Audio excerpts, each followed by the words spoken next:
Welcome to Caracomp Insider, where high-tech facial recognition meets real-world intelligence.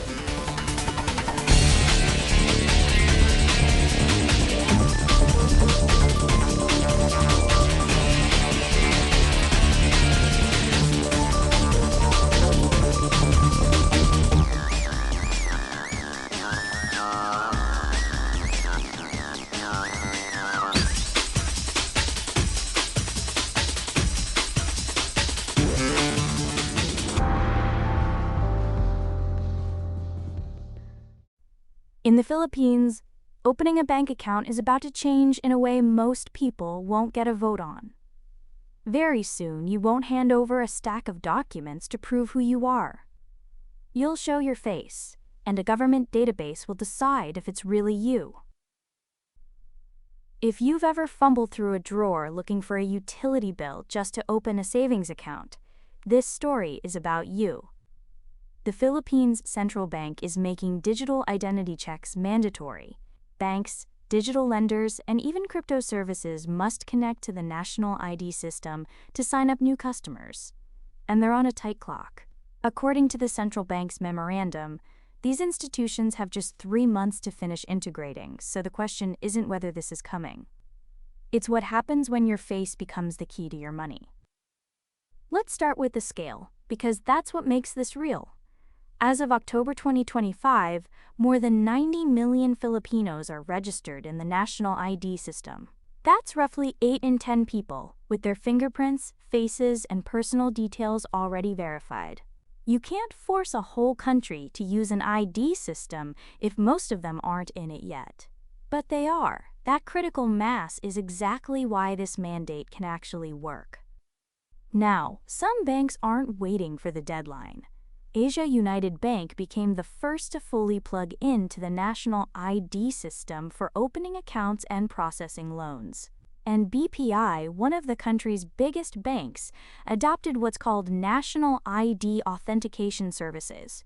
In plain terms, you no longer upload a photo of your physical ID. You take a selfie, the system checks it against the government record, and that's it. For the bank, that cuts down on fake accounts.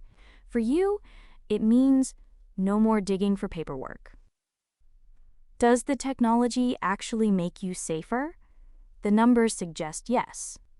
Researchers found that combining a document check with at least one biometric or database check cuts identity fraud acceptance by nearly 90% compared to relying on a single method. So the shift from paper to face is a genuine security upgrade, not just a convenience trick. If someone tries to open an account in your name, a live face check makes that far harder to pull off. But here's the deeper shift. For 3 decades, proving your identity was optional friction. If you didn't have one document, you brought 3 others. That wiggle room is disappearing. The central bank wants the national ID to be the primary proof, not one option among many. The workarounds are ending. For compliance teams and fraud investigators, that changes everything. Identity verification is moving from a checkbox to the operating system for accessing money itself. There's a real cost buried in that convenience, though. That 80% adoption number cuts both ways. It also means 1 in 5 people are still outside the system. A mandate could pull them in or lock them out entirely if they don't trust it. And when you pour every citizen's financial identity into one government database, you create a single point of failure. If it's breached or quietly repurposed for something beyond banking, the damage scales to millions of accounts at once.